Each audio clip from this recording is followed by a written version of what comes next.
Diário do Noroeste há 66 anos contando a história da região. Hoje nós recebemos o ex-governador Beto Richa. Beto Richa foi deputado estadual, foi vice-prefeito de Curitiba, prefeito de Curitiba e governador do estado por 2 gestões.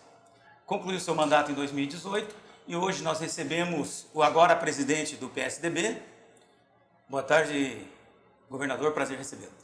Boa tarde, um prazer enorme, agradeço a oportunidade de estar aqui mais uma vez no Diário do Noroeste, um jornal que tem uma história belíssima, de uma grande contribuição para o desenvolvimento de Paranavaí, da região, trazendo sempre a boa notícia de qualidade e de forma isenta, né? Aliás, contribuindo para o fortalecimento da democracia.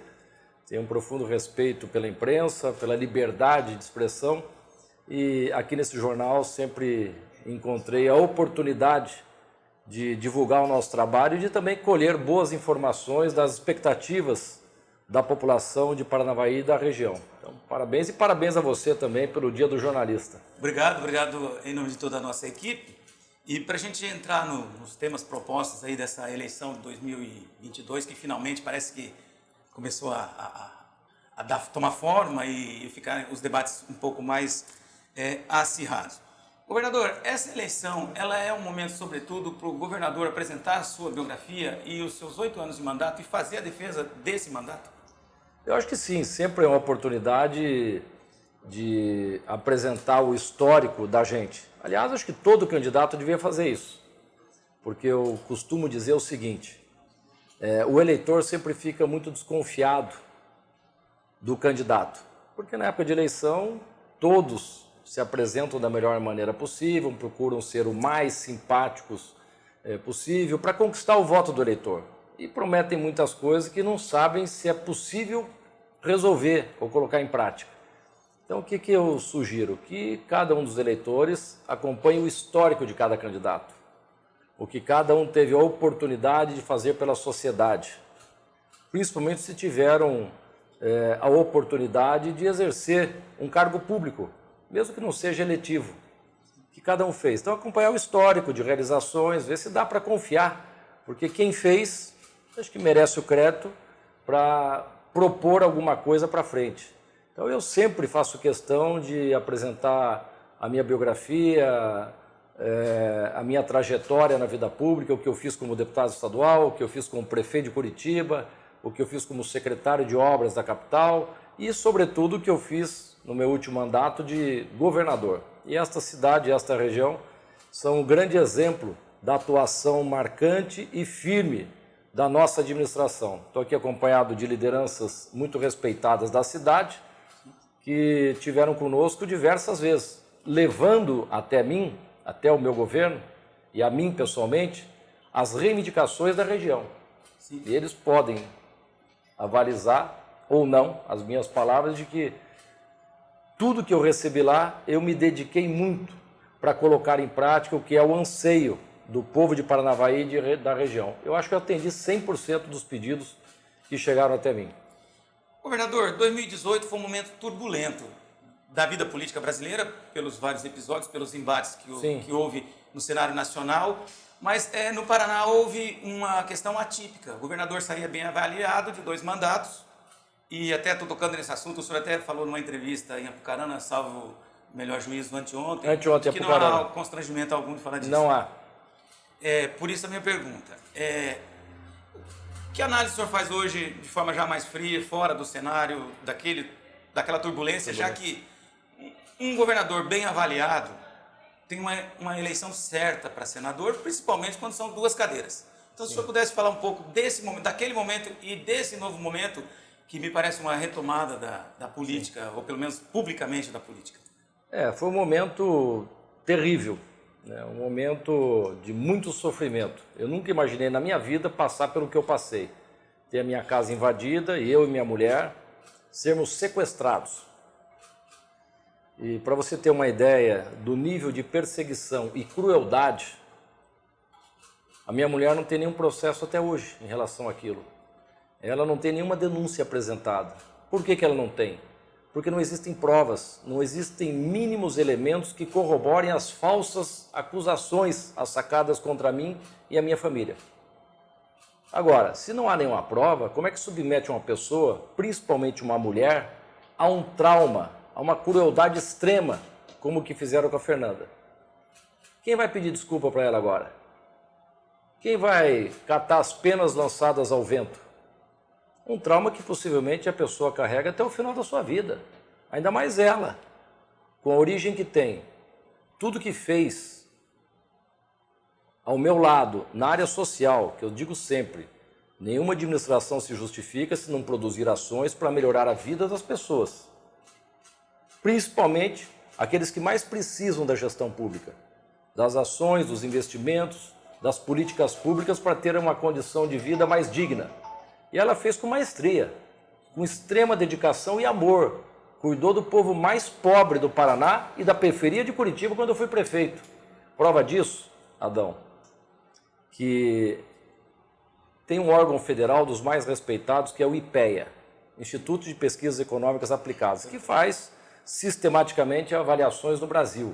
No meu período de prefeito, foi a maior redução de pobreza e miséria do Brasil, pelas ações da Fernanda, pelos programas que ela implantou e comandou.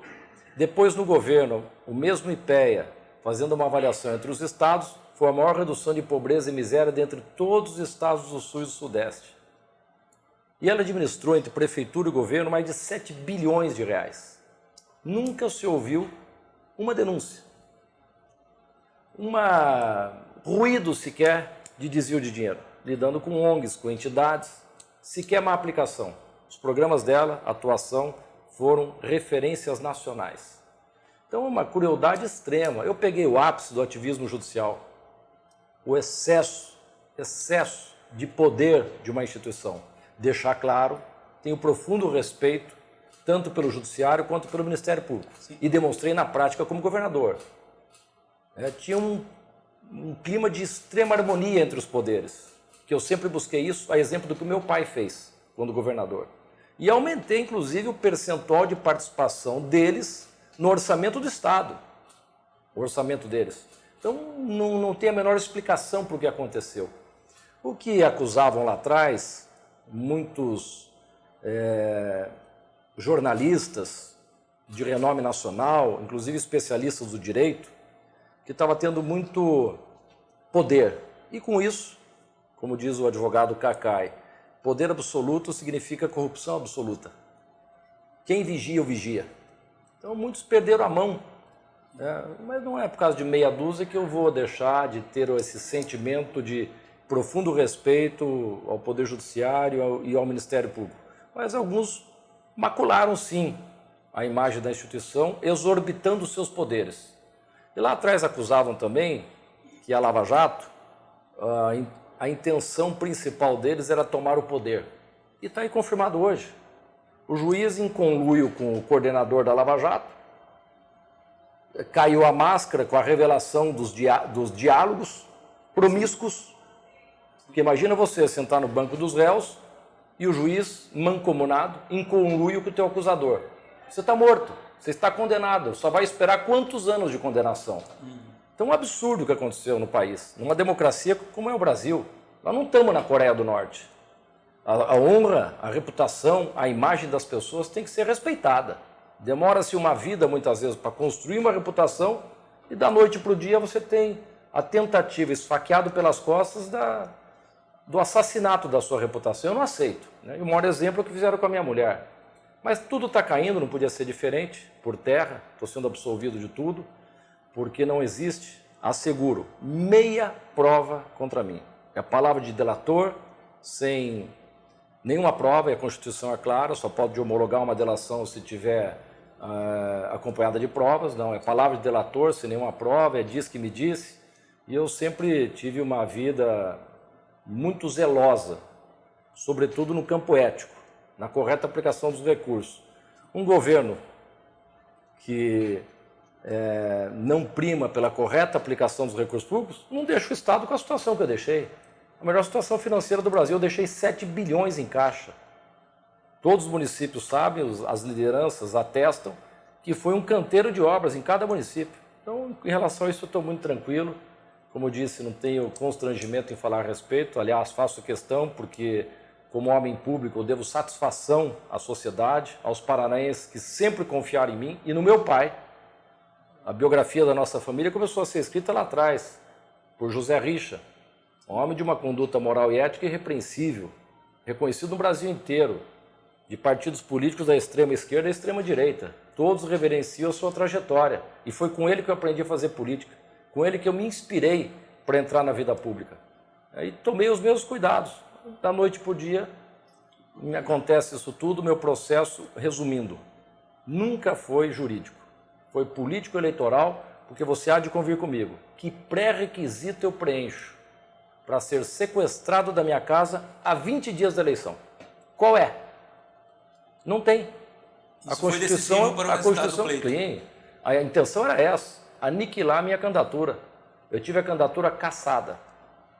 Além de toda a arbitrariedade que cometeram contra mim, revelaram um grande desprezo à democracia, na medida que induziram o eleitor ao erro com as falsas denúncias.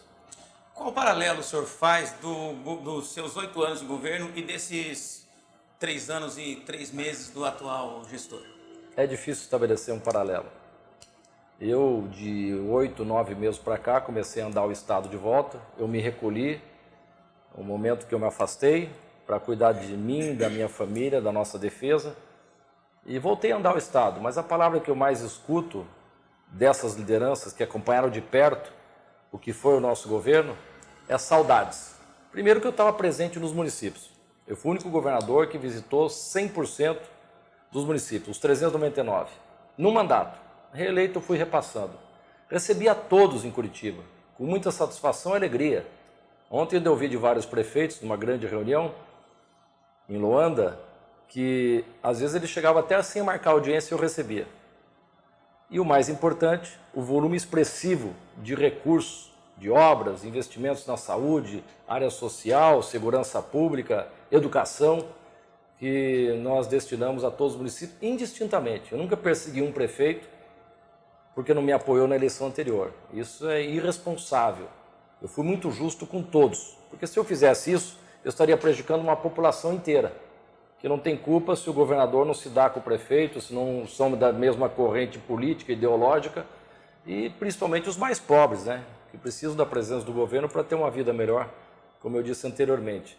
Então, nesse aspecto, eu não queria fazer assim uma analogia, uma comparação do meu governo com o atual. Pode parecer despeito. Então, deixo para a população fazer essa comparação. Mas eu peguei o Estado com 4 bilhões e meio de dívidas, o que me obrigou, de forma responsável, corajosa, a fazer o ajuste fiscal para transformar o Paraná nesse grande canteiro de obras e deixar no caixa 7 bilhões de reais. Obras até hoje que são inauguradas, foi o que eu deixei. Encaminhadas, com dinheiro em caixa, muitas delas um contrato que eu assinei com o Banco Interamericano de Desenvolvimento. Então aí várias obras, Irati São Mateus, o asfalto, quase 50 quilômetros. Já foi inaugurado Coronel Domingos Soares Palmas, está para ser inaugurado Mato Rico Pitanga, contorno rodoviário de Pato Branco já foi inaugurado, de Marechal Cândido Rondon, Palotina, contorno sul de Venceslau Braz, a grande obra da região metropolitana de Curitiba, que é a Rodovia dos Minérios, assinei com o Banco do Brasil o financiamento.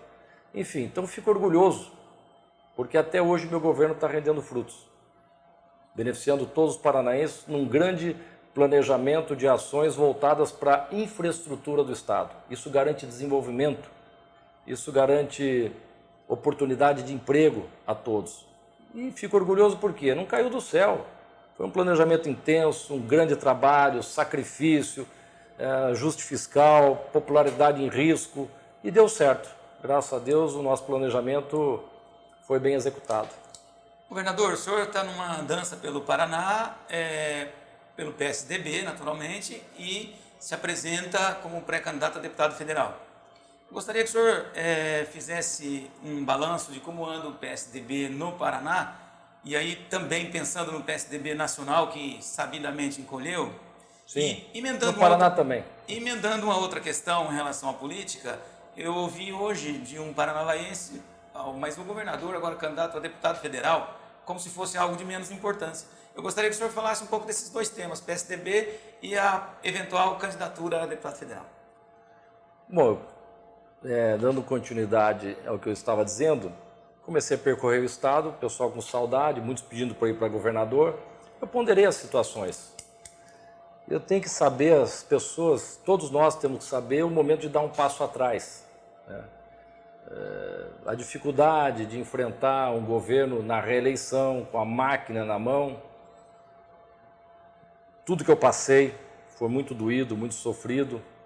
Graças a Deus, por onde passo, recebi de braços abertos, até pelas pessoas na rua, cidadãos comuns, reconhecendo o nosso grande legado, a nossa atuação na vida pública. Aí eu pondero isso com as lideranças que me pedem para ir para governador nessa eleição, essas dificuldades todas, inclusive os processos que estão caminhando para o fim, mas a justiça é morosa. Ainda não encerraram alguns deles. E eu imagino que eu passaria a campanha me defendendo dos ataques, né? Lembrando, revivendo tudo que aconteceu. Então, por essas razões, eu acho que tem que saber dar um passo atrás. E para mim, não tem nenhum demérito se eu merecer de novo a confiança dos eleitores paranaenses para ser, eventualmente, eu sou pré-candidato, num deputado federal. Acho que eu posso ajudar muito o Paraná e o Brasil nesta condição. E ficaria muito honrado, até por estar se tratando de, posso dizer, um recomeço, um retorno à vida pública. Num Porque parlamento eu falo que muito... visivelmente tem lá seus problemas. Tem bastante, tem bastante. E isso é uma das coisas que as pessoas ponderam. Beto, veja só a turbulência que vive o Brasil. Crise política, institucional, uma polarização de dois extremos, muito ódio nas redes sociais, isso não leva a nada, intolerância. E você que sempre foi uma pessoa, a exemplo do seu pai, de conciliação, de conversa, eu me dou bem com todos. Nunca maltratei, nunca fui injusto com ninguém, nunca persegui adversários, mesmo com poder na mão. Atendi prefeitos do PT à extrema-direita, e todos reconhecem isso. Então, essa facilidade de diálogo a gente tem, aliado à experiência de prefeito, um mandato que fui considerado o melhor prefeito do Brasil em todas as pesquisas nacionais, confirmado nas urnas, porque na minha reeleição eu tive a maior votação da história de Curitiba. Eu ganhei em 100% das quase 3.500 urnas de Curitiba, não perdi numa única. Então foi confirmado nas urnas a altíssima aprovação que tinha da minha gestão. Isso que me levou a ser governador. Então, experiência de governo também, atuando em todas as áreas, acho que os investimentos foram expressivos, posso dizer históricos. E esse poder de diálogo e a liderança que a gente exerce, porque se não tiver alguma liderança, você acaba sumindo no meio de 513 deputados. Então, tem liderança não só dentro do PSDB, mas seria ouvido por outras correntes partidárias para defender uma tese, defender algo que imaginamos ser importante para o país. Nunca fiz demagogia. Estando lá, quem quer que seja o presidente da República, eu tenho a minha independência de votar naquilo que eu achar importante para o país, a favor do governo ou contra, né? E serei muito respeitado, porque quando você é coerente, até teus adversários te respeitam. Então, acho que essa experiência toda eu colocaria à disposição do Paraná e do Brasil, no momento que muitas pessoas desempregadas com a pandemia, muitos foram à falência, fora a situação pior dos que perderam entes queridos nessa pandemia para a Covid. Então, no momento de retomada, de um desenvolvimento mais vigoroso para o país, eu queria estar presente. Governador, o PSDB nacionalmente busca aí uma aliança para lançar um nome a presidente da República. O senhor, na condição de liderança estadual, tem alguma participação nesse processo? Está sendo ouvido? E como está enxergando essa possibilidade? Sobretudo a viabilidade eleitoral, que no final é o que vai interessar, se vai ser viável eleitoralmente ou não. Como é que o senhor está acompanhando e se tem alguma participação mais direta, vamos dizer assim? Honestamente, nós temos uma polarização cada dia mais consolidada entre PT e PL, ou Lula e Bolsonaro. Difícil romper. Eu já dizia antes, quase impossível, porque estava fragmentada a busca da terceira via. Diversos candidatos que estavam diluindo os percentuais. a entenderam por bem, imaginando essa dificuldade de crescimento, de se unirem. E são partidos expressivos, muito estruturados no Brasil, como é o MDB, como é o PSDB, como é a União Brasil, que vem da fusão do PSL com o DEM, e o Cidadania, que vem nesta possível coligação na federação com o PSDB. E pelo que eu vi na imprensa, não participei de nada, acho que foi tudo meio rápido, 4 paredes, entre as lideranças desses partidos apenas, a busca dessa união para tentar apresentar uma terceira via com viabilidade de crescimento. E o que eu vi é que até 1º de junho iam fazer uma avaliação através de pesquisas, imagino qualitativa, que possa apontar o potencial de crescimento desse candidato escolhido por esses partidos. E acho que dá para fazer uma boa composição lá. No PSDB mesmo está indefinido, porque sim, a hora que eu vi o governador do Rio Grande do Sul renunciar o mandato e permanecer no PSDB, é porque ele imagina que tem possibilidade de vencer as convenções do João Dória. Sim. Então, vamos aguardar o que vai dar nessa tentativa de fortalecimento de uma candidatura para se apresentar como terceira via e furar essa polarização, que não é nada fácil. Voltando aqui para a região, como anda a reorganização do PSDB, se é que podemos chamar de reorganização, e qual o peso que o PSDB deve ter nas eleições estaduais esse ano, já que tem pré-candidato a governador? Eu assumi há uns 3, 4 meses, acho que 3 meses, a presidência do PSDB estadual, que eu já havia assumido lá atrás, em outras ocasiões. E fiquei, assim, surpreso com o número de lideranças no Paraná inteiro, buscando fortalecer o PSDB. O PSDB enfraqueceu bastante, sim. Eu próprio me afastei depois do que aconteceu. O PSDB também foi vítima de algumas perseguições em outros estados, o próprio Geraldo Alckmin, Marconi Perillo e tantas outras lideranças, mas tudo sendo esclarecido e resolvido. E é natural, né? A política é muito cíclica. O partido hoje está aqui, outro está lá em cima, daí cai de novo. Existe muito isso, tendência para a direita, tendência para a esquerda. Isso no mundo inteiro é assim. Mas muito feliz com o número expressivo de lideranças respeitadas, ainda mais com o nosso retorno à política e presidindo o PSDB, de fortalecimento. Muitos querendo montar comissões provisórias, diretórios.